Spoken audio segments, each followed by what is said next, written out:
That night when I stood under her window with a guitar and a cheap fire show, it wasn't some cute romantic gesture. It was a last, desperate attempt to convince myself I could still hold on to her. But to understand how I ended up there, you have to go back a few weeks, to the moment I first saw her bathed in that pink camera light. After the night I looked through that tiny hallway window and saw her smiling at a laptop and a top she'd never worn around me, I had two options: knock on the door and blow everything up, or walk away like nothing had happened. I chose a third. I turned around and walked away, but I took everything I'd seen in that room with me. I didn't go home. I got in my car, drove out past the city limits, and pulled over somewhere in the desert, sitting there with my phone switched off.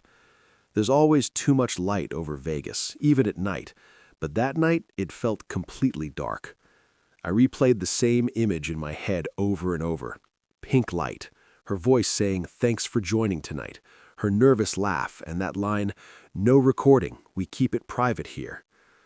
I remembered us sitting in church talking about honesty, me promising God and myself that if I gave her a second chance, I'd go all in. And now here I was, standing outside her door, watching a life she hadn't even tried to tell me about. It wasn't just a lie. It was a crack right through the middle of the world I'd been raised to believe in.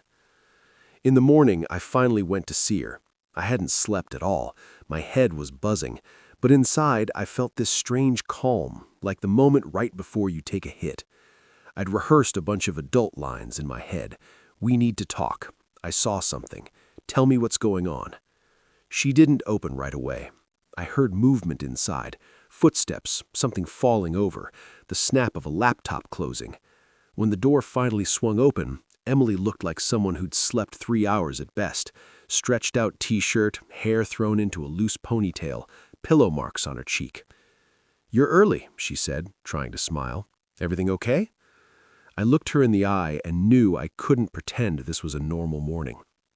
"I was here last night, late." For a second, her gaze flickered. I remember that second better than a lot of entire days of our life. She understood before I even finished. "You came by?" She stepped back but didn't close the door. "Why didn't you say anything?" "Because I heard you talking to guys," I said, keeping my voice low, each word costing effort. "And I saw you sitting in front of a camera. Were you hoping I'd knock and join the chat?" She went pale. "You were watching me?" There was more horror and anger in her voice than shame. "Are you serious?" "I was at your door," I said.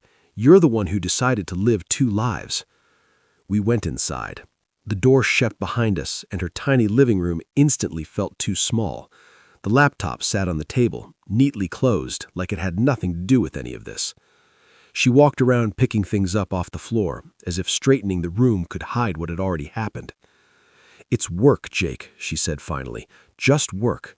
You've seen the bills. You know what my dad's treatment costs. You know what I make at the casino.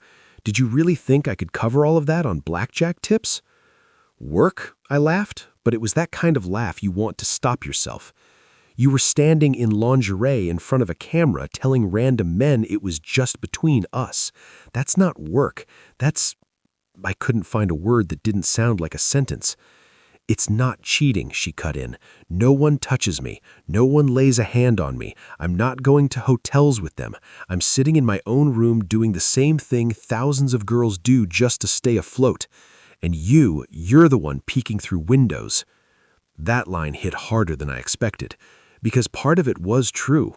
I had watched her through glass like some creep, but the part where she wrapped it all in thousands of girls do it only made it more twisted. "We stood in church," I said quietly. "We promised each other and God there'd be no secrets. You cried and told me you didn't need anyone but me, and now you've got a live show schedule?" "I didn't know how to tell you," she said, lowering her voice too. "You get jealous of every like on my phone. You check who I talk to. How do you think you'd react if I walked in and honestly said, 'Hey, I'm thinking about doing cam work because we don't have enough money'? You'd sit down and say, 'Sure, babe, God will understand.'" I stayed silent, because she was right about one thing. I wouldn't have said, "God will understand." I would have said, "We're done." Maybe that's exactly why she never told me. Understanding doesn't cancel out pain, though. Pick one, I said finally. Me or this business. Maybe it sounds like a cheap ultimatum, but I don't know how else to do this. I won't be with someone who's selling herself online and talking to me about confessing in the same breath. She stared at me for a while. There was everything in her eyes at once. Hurt, fear, anger, exhaustion, and something else, a strange kind of resolve.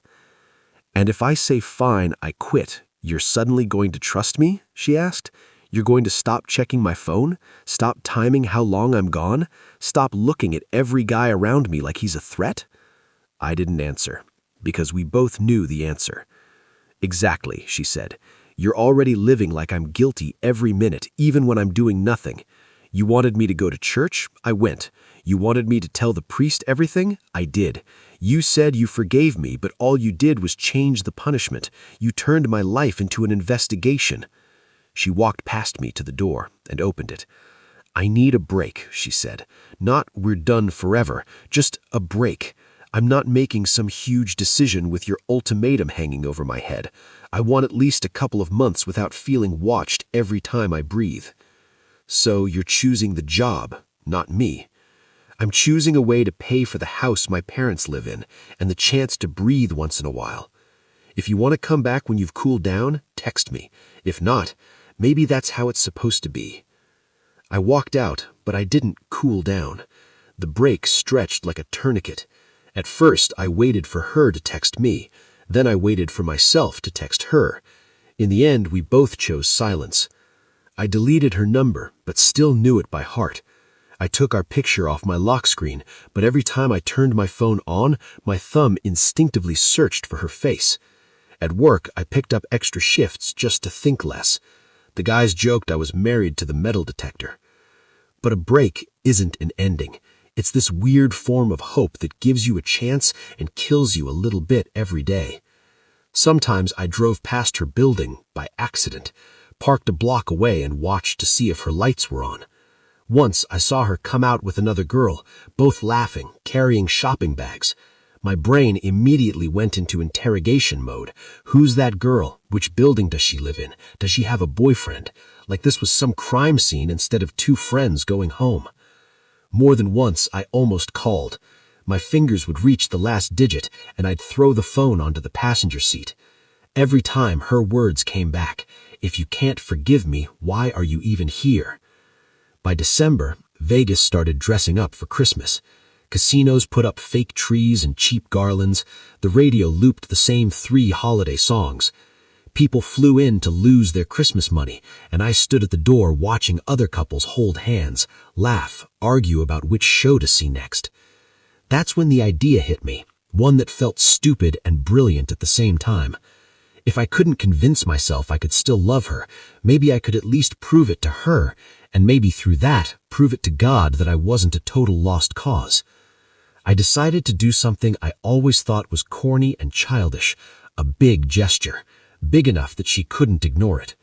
First, I bought a cheap used guitar. Over a couple of nights, I learned to stumble through the chords to one of those worship songs about how God created us to love. Then one of my coworkers showed me how to spin simple fire poi. I wasn't good, but in the dark it looked impressive enough. One night, right before New Year's, I drove to her building. It was late, around 11. The sky glowed with the reflected city light. Balconies were wrapped in discount Christmas lights. I carried the guitar in one hand, and in my bag I had sparklers and a tiny fire kit I'd bought off some street performer. I stood right under her window and started playing. My fingers were shaking, the chords were messy, my voice cracked, but I sang. I sang about how God didn't make mistakes, about us being made for love, about how I still remembered the girl who cried in church and held my hand. Then I lit the fire. Little flames in the courtyard looked more dramatic than they really were. A few neighbors peeked out of their windows. Someone slid open a balcony door and yelled something about calling the cops if I didn't cut it out. I saw a shadow move at her window. A couple minutes later, the building door opened and Emily stepped outside. She wore an oversized hoodie over pajamas and unlaced sneakers. She looked angry, scared, and confused all at once. "Have you lost your mind?" she hissed, glancing around. "People live here. They will call the police if you keep spinning fire in the courtyard." "Let them call," I said. I just decided I didn't want to end the year in silence. We stared at each other for a few seconds. All the fights, the breaks, the confessions, the lies, it all collapsed into a few feet of cold air between us. "Come inside," she finally said. "If you burn this place down, I really will have to move." She held the door and let me in. We rode the elevator in silence. Her apartment was almost exactly as I remembered. The same small living room, the same couch, the same table with the laptop. The only difference was an extra string of warm yellow fairy lights on the wall. "Why did you come, Jake?" she asked once we were alone.